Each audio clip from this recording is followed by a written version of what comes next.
Nous nous en souvenons, l'abbé Grialou a été ordonné prêtre le 4 février 1922. Il a quitté sa mère en lui écrivant qu'il devait obéir à la volonté de Dieu et entrer au noviciat des Pères Carmes déchaussés à Avon. Père Louis Mainviel, bonjour. Bonjour, Père Étienne Michelin. Après avoir, dans notre dernier entretien, brossé rapidement mais de manière très suggestive l'histoire du Carmel, en particulier en France, nous voilà maintenant le vendredi 24 février. L'abbé Grialou se présente à la porte du couvent du noviciat des Carmes à Avon, et comme nous le savons, à 70 km au sud-est de Paris. Le 24 février était à l'époque la fête de l'apôtre Saint Matthias. Henri est rentré au Carmel à cause de Saint Jean de la Croix, mais il ne sait pas encore que Saint Jean de la Croix est aussi entré au Carmel le 24 février en 1563 en la fête de Saint Matthias. Et c'est pourquoi Jean de la Croix s'est appelé au départ Jean de Saint Matthias avant de changer son nom en Jean de la Croix. J'imagine qu'Henri a dû être accueilli à bras ouverts par la communauté. Dès son arrivée à Avon, le prieur en fait reproche à Henri d'avoir 2 jours de retard sur la date annoncée. Le père Marie-Laurent de la Croix est un religieux de 72 ans, connu pour la force de sa personnalité. Sa parfaite santé physique s'unit à sa vigueur d'âme qu'il utilise, dit-on, pour assurer en lui-même et autour de lui la parfaite observance des lois de son ordre. La province de France est connue pour sa stricte fidélité à la parfaite observance, grâce à des carmes de sa trempe qui ont maintenu la rigueur des austérités de l'ordre pendant l'exil de 1901 à 1920. Cela explique sans doute que le père Marie-Laurent ne comprenne pas que le postulant arrive 2 jours en retard. Il le recadre donc en espérant qu'il sera désormais observé la vie régulière à la minute près. Mais enfin, il arrive, l'abbé Grialou. J'imagine qu'on lui fait visiter le couvent. C'est probable. On emmène le postulant dans sa cellule. Son premier acte est d'envoyer une carte à sa mère et à sa sœur avec une photo du couvent. Il veut que sa mère connaisse au plus vite son adresse. Mais cette lettre est surtout une nouvelle invitation à accepter la volonté de Dieu. Il lui écrit « Lorsque le bon Dieu m'a demandé de tout sacrifier pour mieux le suivre, je n'ai pas pu lui refuser. Ne sois donc pas mécontente, ma bonne maman, que je t'ai quittée pour me donner davantage au bon Dieu et ne vive désormais que pour lui. Jésus saura bien te donner les consolations dont tu auras besoin pour supporter la lourde croix qu'il t'impose. » En fait, Henri fait appel à la foi et à la générosité de sa maman. Il souhaite qu'elle retrouve maintenant dans son cœur ces sentiments profonds de générosité et de sacrifice qui ont fait, dit-il, l'admiration de tous ceux qui la voyaient pendant si longtemps. Le bon Dieu veut que tu sois vaillante et que tu lui offres ton fils prêtre pour tout ce qu'il voudra. Donne-lui ton Henri, dis-lui que tu renonces à ton enfant autant qu'il le voudra afin qu'il en profite seul. Et plus qu'un renoncement, Henri voudrait surtout que sa mère l'aide. Aide-moi par tes souffrances à me donner plus complètement au bon Dieu et à féconder toute ma vie de prêtre et de religieux. On voit comment son départ n'est pas le fait d'une indifférence à l'égard de sa mère. Il semble même que leur souffrance commune ait augmenté son affection filiale. Mais il fallait accepter de tout quitter pour que le Seigneur soit aimé plus que tout. Voilà donc Henri dans sa cellule. Alors il ouvre sa Bible et lit le chapitre 3 de l'évangile de Saint Jean sur le dialogue de Jésus avec Nicodème. Ce texte le touche profondément et il note ses réflexions dans son cahier personnel. L'Esprit Saint est comme le vent. Tu entends sa voix, mais tu ne sais ni d'où il vient, ni où il va. Cette parole décrit bien sa situation et son état d'âme. Il vient de traverser une période très douloureuse et il ne sait pas comment il se fait que Dieu l'ait conduit au noviciat d'Avon et il ne sait pas non plus où Dieu veut le conduire. Une seule chose domine. À travers le dialogue avec Nicodème, Jésus fait entendre sa voix au nouveau postulant. « Il vous faut naître d'en haut », dit Jésus à Nicodème. Il commente dans son cahier personnel. Ces paroles sont lumineuses pour moi aujourd'hui. Il faut que je renaisse complètement dans une nouvelle vie. Il faut que je me transforme complètement pour trouver Dieu dans cette nouvelle existence. C'est la lumière que Jésus a mise pour moi dans ses paroles. Sa parole est claire, je l'entends très bien. Je dois et veux me soumettre à cette nouvelle vie pleinement, humblement, pour mourir complètement à moi-même. On le voit, cette parole de Jésus l'impressionne profondément. Il vous faut renaître. Et il la mettra en exergue au chapitre de Je veux voir Dieu sur l'enfance spirituelle. Renaître, c'est se donner complètement, en acceptant d'être dépassé par le dessein de Dieu qu'on ne comprend pas. Se donner, c'est entrer à fond dans le mode de vie qu'il trouve en ce couvent d'Avon. Il me semble que cela correspond en fait très profondément à son désir le plus cher. Et un désir qui remonte très loin. Il avait confié à Albéric Amiel, un condisciple du séminaire, qu'il voulait aller jusqu'au bout de l'amitié de Dieu.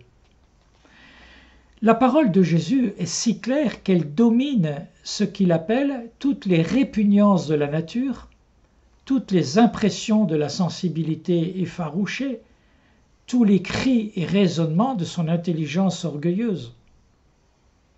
C'est dire les profondes antinomies qui l'habitent, les revirements de dernier moment quand tout semblait s'opposer à lui au temps du séminaire, l'accompagnement du directeur spirituel, l'autorisation de l'évêque, le miracle de la petite Thérèse, le merveilleux dans lequel il a vécu pendant les dernières semaines, jusqu'à la paix qu'il dit qu'elle l'envahit à la lecture de ce dialogue avec Nicodème.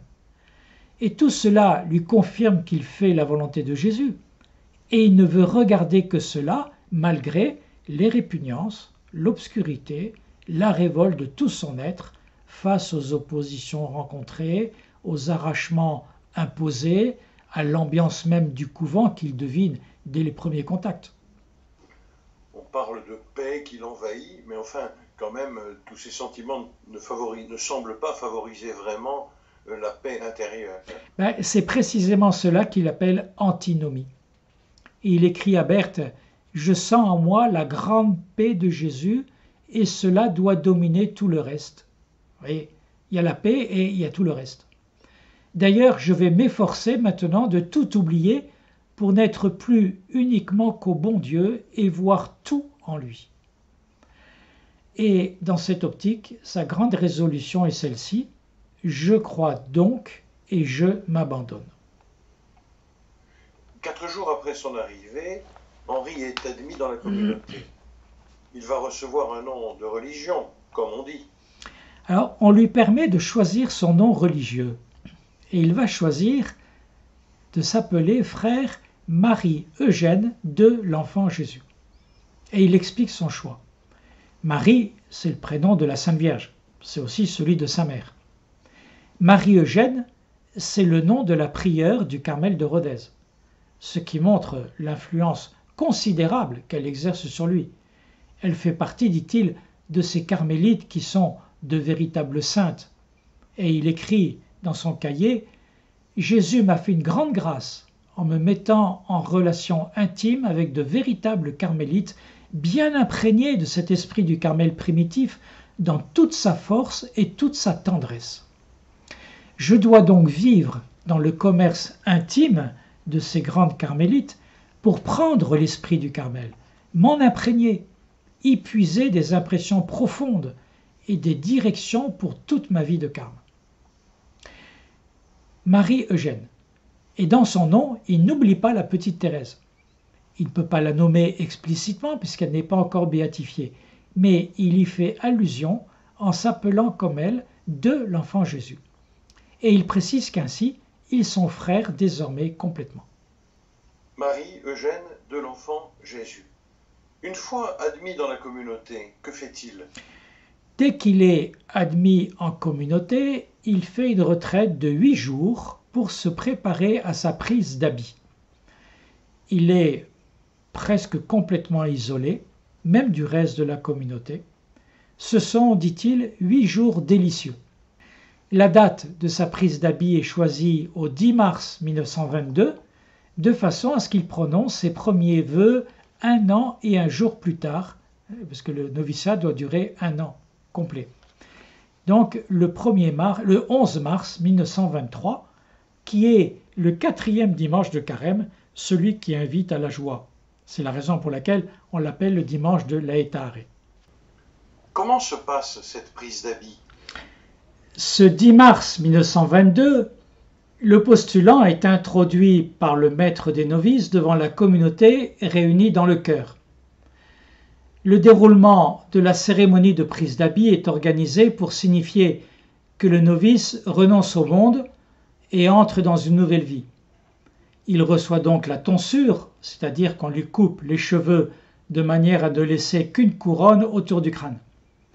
Puis on le revêt de l'habit des carmes, enfin pour signifier l'affection fraternelle dont il est entouré dans sa nouvelle communauté, les pères et les frères lui donnent le baiser de paix. Le prêtre quitte donc la soutane et endosse la bure carmélitaine. Henri reconnaît que le costume est un peu spécial. Il ne le connaissait pas avant d'arriver à Avon, et lorsque le frère Armand-Marie lui a ouvert la porte le 24 février, il l'a trouvé bizarre et mal coupé. Il explique à sa famille que cet habit n'a rien d'esthétique. En réalité, dit-il, on n'a pas cherché l'élégance. Mais l'élégance est un détail dont on fait profession ici de ne pas s'occuper. Surtout, ce qu'il ne comprend pas, ce sont les pieds nus dans des sandales. Cela lui coûtera longtemps et il lui semble paraître vagabond ou va-nu-pied. D'ailleurs, si vous vous souvenez, j'avais déjà dit une autre fois, le père Belmont, son directeur spirituel au séminaire, qui voyait combien il aimait être bien chaussé, se moquait parfois de lui en disant « Ah, je vous vois bien en carme, vous aurez de jolis petits souliers. » Heureusement, il y a le manteau blanc. Henri reconnaît que lorsqu'on le met pour prêcher, il ne manque pas de faire impression. Avons-nous des détails sur sa vie quotidienne? Il donne quelques détails à sa famille et à ses amis séminaristes. La communauté se lève à 5h moins le quart, prie l'office et fait oraison jusqu'à la messe de 6h30. Comme à cette époque, on ne concélèbre pas, lui-même la célèbre à 7h. Le reste de la matinée est employé aux exercices particuliers du noviciat, conférences, lectures spirituelles. Il fait aussi 3/4 d'heure de travail manuel dans le jardin. Plus tard, il dira avec humour que cela lui laissait à peine le temps de chercher un outil et d'arracher quelques mauvaises herbes. Le premier repas de la journée est à 11h, suivi d'1 heure de récréation. Après un peu de sieste, la communauté prie les vêpres à 14h, de nouveau les exercices du noviciat, puis l'oraison à 17h, suivi du dîner et durant l'été d'une nouvelle récréation. On se couche à 20h pour se lever à 1h30, se lever à minuit, jusqu'à 1h30 pour l'office et un temps d'oraison. La prière de nuit fait partie des habitudes à prendre. Mais Henri est rassurant. Au séminaire, dit-il à sa mère, on ne nous accordait pas en tout autant d'heures de sommeil qu'ici. Il restera convaincu toute sa vie de l'importance de cette prière de nuit et la défendra contre les tentatives de suppression. il la considère comme un moment privilégié pour aller plus avant dans la contemplation. Cela, c'est toute la dimension de la vie spirituelle, mais enfin, il faut aussi se nourrir. Il affirme que la nourriture est excellente et variée. Il veut donc que sa mère sache que la vie n'est pas si rude qu'elle le croit. Une santé ordinaire suffit amplement pour la mener sans inconvénient, dit-il. Peut-être n'a-t-il pas encore commencé ses pénitences extraordinaires, ou bien juge-t-il les conditions de vie à l'aune de sa santé et de son entraînement militaire dans les tranchées de la guerre. Donc, écrit-il à sa famille, au point de vue matériel, tout va très bien. Je n'ai besoin absolument de rien. Je ne vous en ai parlé si longuement que parce que je sais que vous devez vous faire des idées un peu noires à ce sujet.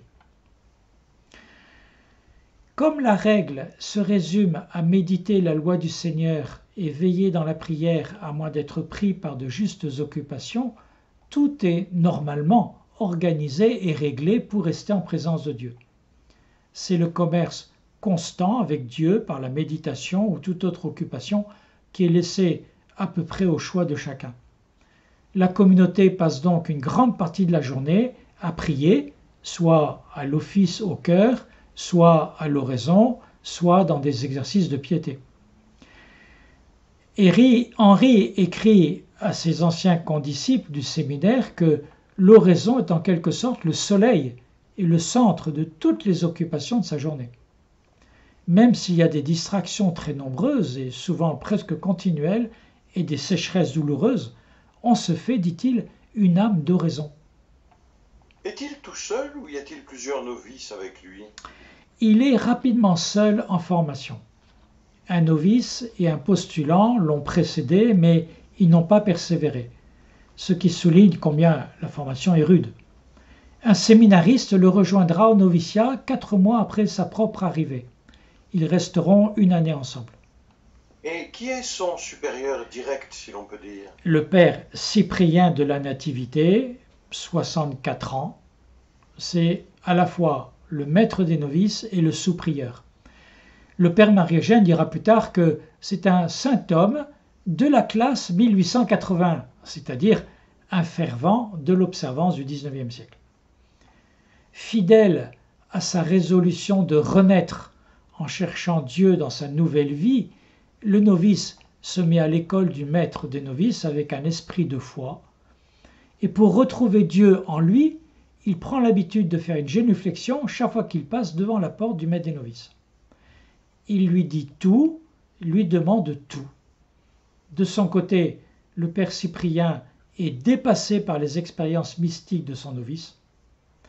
Un jour où Henri lui confie qu'il sent avoir reçu une mission de Dieu, le père Cyprien lui répond « Soyez un bon religieux ».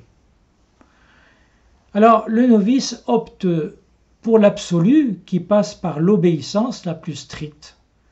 La renaissance à la Nicodème est à ce prix. Mais ce n'est pas simple, et il avouera plus tard que les ordres du père Cyprien le déconcertaient. Quoi qu'il fasse, il ne parvenait pas à le contenter. Il recopie dans son cahier une parole que Jésus a dite à une carmélite. L'obéissance, c'est la foi pratique. Ton degré d'amour est en proportion de ton degré d'obéissance.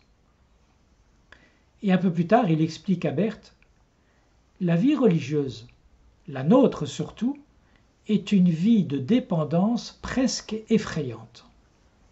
Mais comment s'exprime cette dépendance?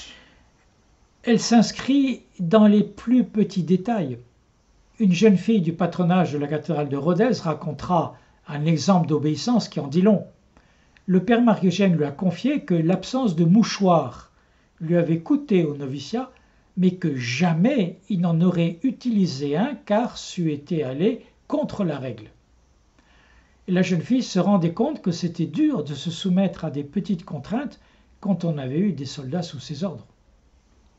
Enfin, l'utilisation d'un mouchoir, c'est aussi un peu une question d'hygiène. Oui, mais l'hygiène en 1922 au couvent des Carmes, je pense qu'on n'a pas fait profession de s'en occuper. Mais tout cela semble un peu fou quand même. Le Père Marie-Jeanne expliquera dans Je veux voir Dieu qu'en renouvelant à tout instant le don de soi, on crée en nous ce que nous pourrions appeler une disposition psychologique de don de soi, disposition qui agit comme un réflexe. Contre cette offrande protesteront peut-être certaines parties de l'âme douloureusement affectées. L'âme a l'impression qu'elles ne veulent pas. C'est ce que le Père Marie-Jeanne appelle toutes les répugnances de la nature, toutes les impressions de la sensibilité effarouchée, tous les cris et raisonnements de l'intelligence orgueilleuse. Qu'importe, le don est fait, il est maintenu par la volonté, la personne a dit son amour et le don atteint Dieu. C'est donc à travers tous ces petits détails de la vie quotidienne que se réalise très concrètement l'immolation de tout son être qu'il désirait tant en entrant au Carmel, et qui d'ailleurs ressemble parfaitement à la petite voix de sainte Thérèse de l'Enfant Jésus. Malgré les limites du maître des novices, le Père Marie-Eugène lui gardera une profonde affection surnaturelle, et il aimera aller plus tard sur sa tombe au cimetière du Petit Castelet. Dans le fond, quel est le sentiment, je dirais, global du frère Marie-Eugène? Il écrit à sa famille « Vous attendez évidemment que je vous donne mes impressions. Elles sont excellentes. Je suis toujours en bonne santé, je ne suis nullement malade et je n'ai nulle envie de le devenir. Je suis complètement fait à ma nouvelle vie et elle n'est pas au-dessus de mes forces présentes. En considérant les usages du couvent, j'ai pu constater qu'ils étaient en conformité parfaite avec mes goûts, mes aspirations, mes besoins. Je suis donc le plus heureux des hommes.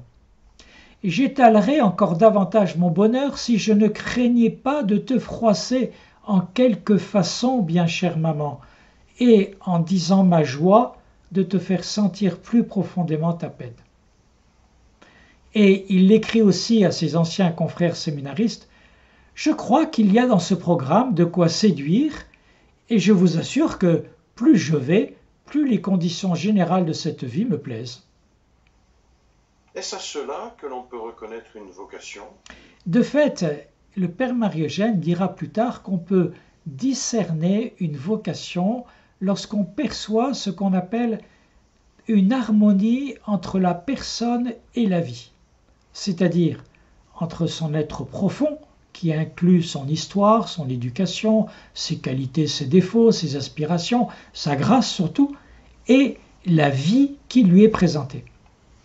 Cela n'empêche pas les difficultés et la souffrance, mais le postulant et ceux qui ont mission de discerner perçoivent qu'il est probablement fait pour une telle vie où il devrait pouvoir s'épanouir.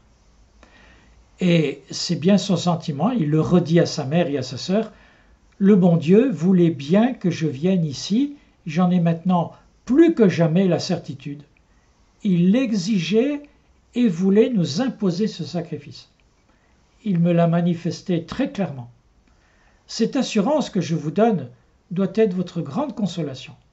Espérez en lui et l'avenir vous montrera que je ne me suis pas trompé. » On dirait volontiers, l'avenir nous a montré qu'il ne s'est pas trompé.